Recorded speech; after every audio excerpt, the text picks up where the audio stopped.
This is pretty cool. The power sprayer. It's a USB charged spray bottle. You can adjust resistance on the tip to make it mist all the way to a spray. Literally just pull the trigger and you're going to town. Actually, Chris, these are pretty cool. Calling Mr. Graham, are you These ready? are no longer pretty cool, but actually after a long day of brewing and you don't get sanitizer and cleaner all over your hands, that is pretty nice. But what goes better than that is a little CIP film. Hand in hand. This is pretty cool. Just a super simple valve, put on your keg, get a quick reading, purge it, keep purging it. So if you've overcarbonated a little bit, nice way to come down, see where your kegs are sitting at before you serve, so you don't have foaming issues.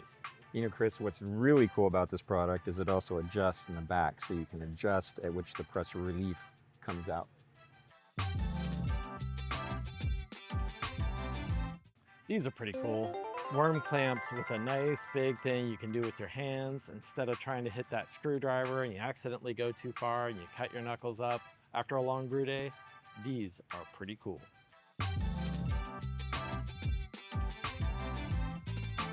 This is pretty cool. Kegland's auto glass rinser. Pretty simple design.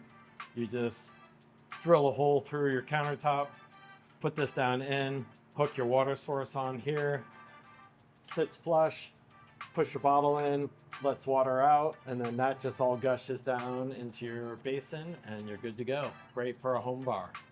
Oh boy. This is pretty cool. The new BrewBuilt fully draining boil kettle has a jacketed top, which is extremely cool for into boil cooling down. You may also want to run it through a counterflow, but this is going to help you start to chill.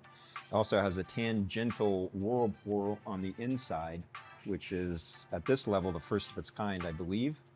And then you can see on the inside the sling blade electric element is out of the way. So this is a really super cool kettle from BrewBuilt.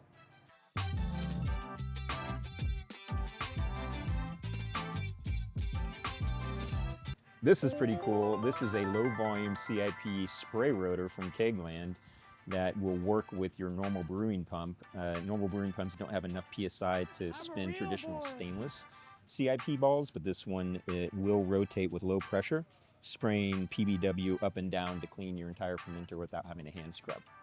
Chris, nice purse. Excuse me, it's a European man satchel. These are the Neoprene wraps for the 1 and 2 gallon Oxebar kegs. Everybody knows we love these Oxebar kegs, but this allows you to take it on the go. It's cool, insulated, but it also has a little base that you probably can't see on the bottom, but that makes it nice and stable when it sits on the table. And that way any kind of pull on here won't knock it over real easy. Keeps you insulated, makes you look really cool at a party, and you can just take it on the go. All right, Chris, what coffee are we gonna roast tomorrow? We're getting low. We've got a lot of choices here in the Concord Showroom. We got some Ethiopian, always good. Yeah, we got a couple new dry process Ethiopians, but I think today I got my eye on the La Manita Costa Rica, which is one of the classic coffees of Costa Rica. Actually went to this farm, spent a weekend there, picked a basket of red cherries, went through the entire process of making the coffee. What was really cool is seeing the ladies hand sort all these beans so that there's no defects in the bean itself. This coffee is amazing. It is like classic flavors of Central America. It's got brown sugar. It's got, some people think, a honey tone to it. It's got some floral undertones. Really amazingly delicious coffee. It's an easy coffee to roast, and we try to put up all the profiles and everything like that. Go check it out on our new site, morecoffee.com. We got a bunch of coffees on there, and we've been roasting like crazy and enjoying the process. Drinking a lot of coffee. Well, that's what we do. Let's check some kits out. Whoa, holy Chit! You can't say that, Chris. We now carry it. Chit malt. Actually, this is a really cool malt that we learned about from Discourse Brewing in Kansas City. Is making some amazing hazies with Chit malt, and Chit malt is more like an unmalted barley than it is like a malted barley. So they bring it into germination, they bring it through something like 20% of germination, then they kiln it, And the advantages that we're using just raw unmalted barley is that it mills better and it's got a more neutral flavor profile and it's more consistent than just using unmalted barley. But all the proteins are still intact, so it leaves an amazing haze in the beer.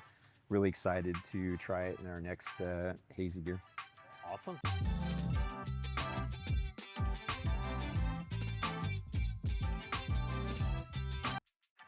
This is pretty cool. These are the new flash brewing kits that are 2-gallon kits. Way smaller, so you don't have to invest your time in the whole 5-gallon size. Perfect for a party coming up, doing an event. I personally have some football stuff with my friends, trying to have some parties, but want to hit something quick, don't want to do a ton of work. One of these will take care of the business. This comes with all the pre-done DME, the instructions, the hop bite, all the hops and the yeast that you need. One of the reasons we chose the 2-gallon size instead of say 2.5 is because this perfectly fits the new 2-gallon Oxebar kegs, which is a really convenient setup for doing a 2-gallon kit and then putting it right into a 2-gallon keg.